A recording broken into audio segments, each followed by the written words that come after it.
What if I told you Stitch wasn't the only experiment in the animation? In the world of Lilo and Stitch, there are over 600 genetic experiments, each with wild powers, twisted backstories, and surprising destinies. Today, we'll meet the most iconic and bizarre experiments that make up Stitch's extended family. The Lilo and Stitch universe is one of the most wildly inventive, emotionally layered, and often overlooked pieces of modern animated storytelling. At the heart of this colorful world lies something more than just intergalactic chaos or the sweet antics of a blue alien and a Hawaiian girl. Buried in the heart of the story is a sprawling legacy of genetic experiments, a whole family tree of wild, unpredictable, and wildly misunderstood creatures who were built not to belong, but to destroy. And yet, in a twist that only this franchise could pull off, they end up becoming symbols of acceptance, transformation, and ohana, the Hawaiian word for family.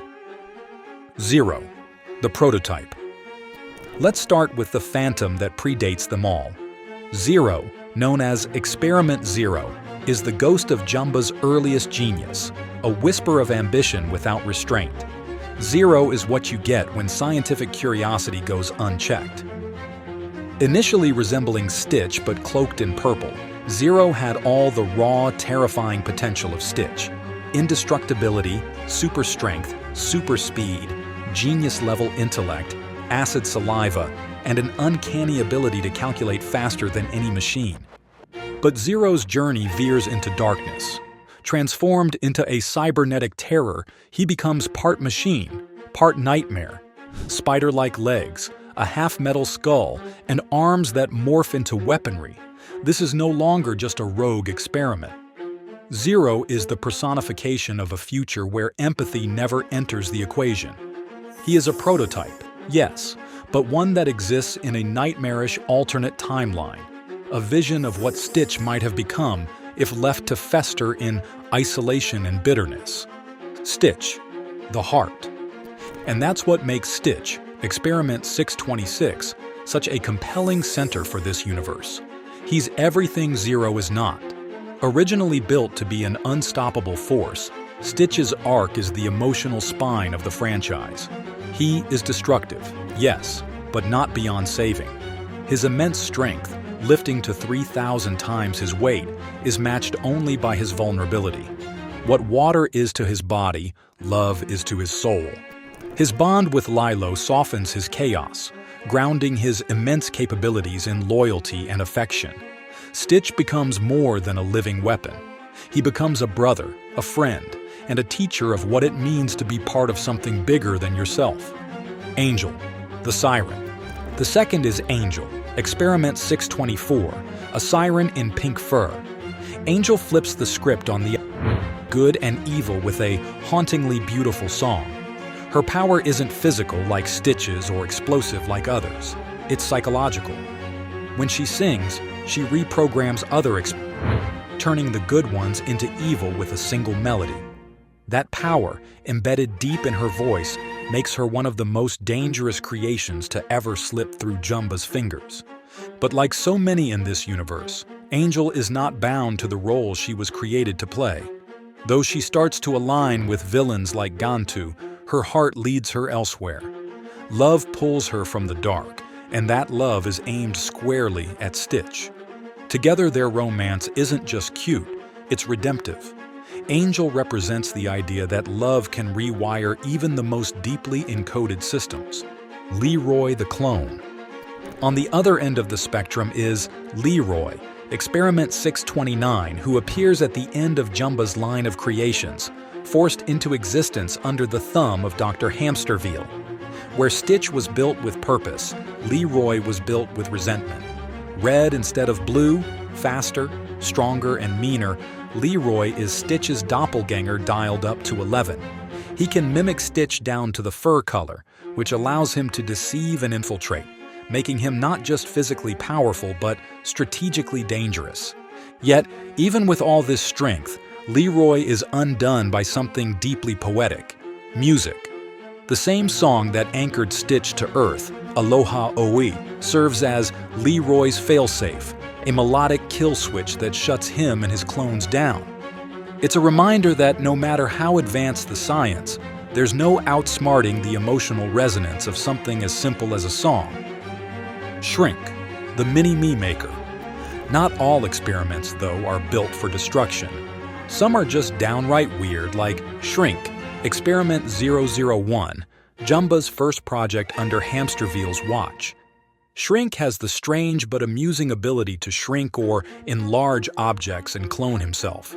He's accompanied by an army of tiny replicas, and like Leroy, he also shares that bizarre vulnerability with Aloha-O. It's odd and oddly charming, the idea that chaos and silliness can coexist in one character. No Socks, the sock thief.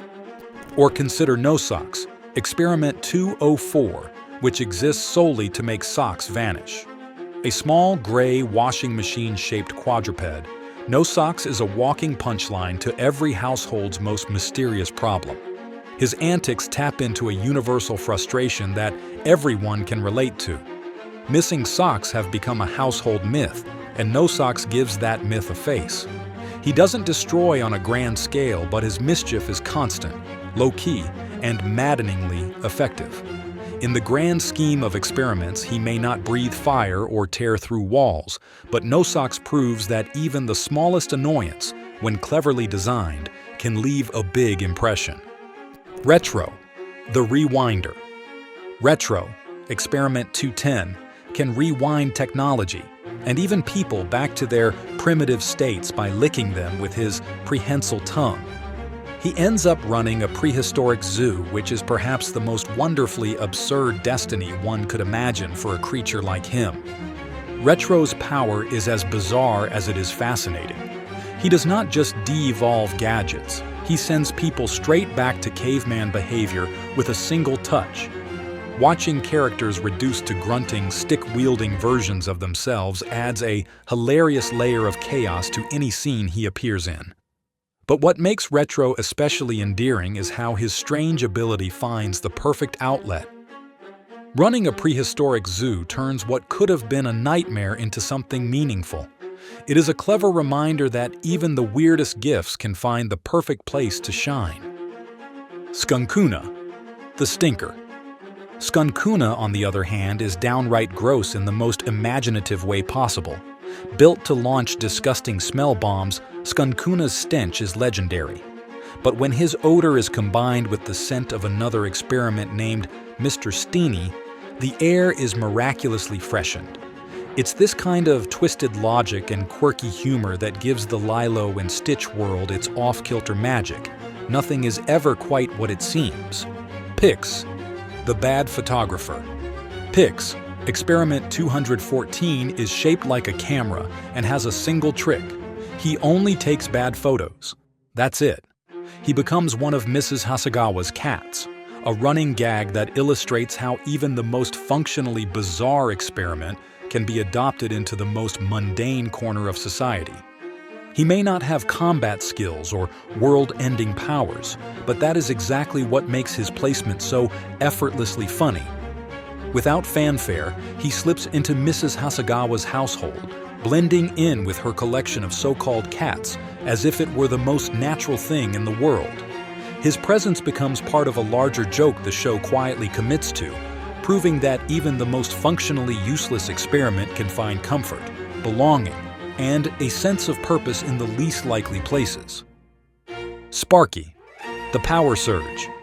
Some experiments, like Sparky, Experiment 221, add to the visual and elemental diversity of the series. A yellow creature resembling a blend of dragon and gecko, Sparky harnesses electricity and often wreaks havoc simply by being near anything with wiring. His chaotic energy is not rooted in malice but in sheer overload. Lights flicker, appliances short-circuit, and entire systems go haywire the moment he enters a room. Yet what makes Sparky stand out is not just his crackling power, but how his unpredictable nature is eventually channeled into something good. Instead of being feared, he finds a place where his electric touch becomes an asset, not a liability. Like many experiments, Sparky's journey shows that even the most disruptive force can light up the world in the right setting. Poxy, the germ. Poxy, Experiment 222, is the kind of character that flips expectations on their head. Designed to spread illness, he initially comes across as one of the more dangerous and unsettling experiments. Small, green, and microscopic in appearance, Poxy's whole existence feels like a biohazard warning. But as the story unfolds, his role takes a surprising turn. Instead of being a threat, he becomes a cure, helping others heal rather than hurt. Poxy represents the uncomfortable truth that many of us carry traits or pasts we are not proud of. But change is possible, and value can be found in places we least expect. Through him, the series explores a deeper message about second chances, showing that redemption does not always roar. Sometimes it whispers. All these experiments, whether they're menacing like Dark End or silly like No Socks, find themselves drawn into a central mission: rehabilitation. In the television series, Lilo and Stitch embark on what is essentially a redemptive scavenger hunt. Each experiment, once rediscovered, is given a name, understood, and then placed into a role where their talents can shine without harm. It's easy to dismiss the Lilo and Stitch experiments as cartoon fluff, but spend time in this universe, and you'll start to see something more meaningful beneath the surface. These are not just characters, they're thought experiments. They are questions asked in creature form. What if your worst quality could be your greatest asset? The Lilo and Stitch franchise gave us more than memorable characters. It gave us a blueprint for empathy. From Stitch's redemption to Angel's reprogramming, from Leroy's engineered rage to Poxy's microbial healing touch, every story is a meditation on change. Every experiment is an invitation to rethink what we define as useful, lovable, and worthy. And that's it on today's episode. Which of these experiments do you think is most fascinating? Tell us in the comments section. Don't forget to like and subscribe to get the first updates on our new videos. Thank you so much for watching till the end. See you in the next one.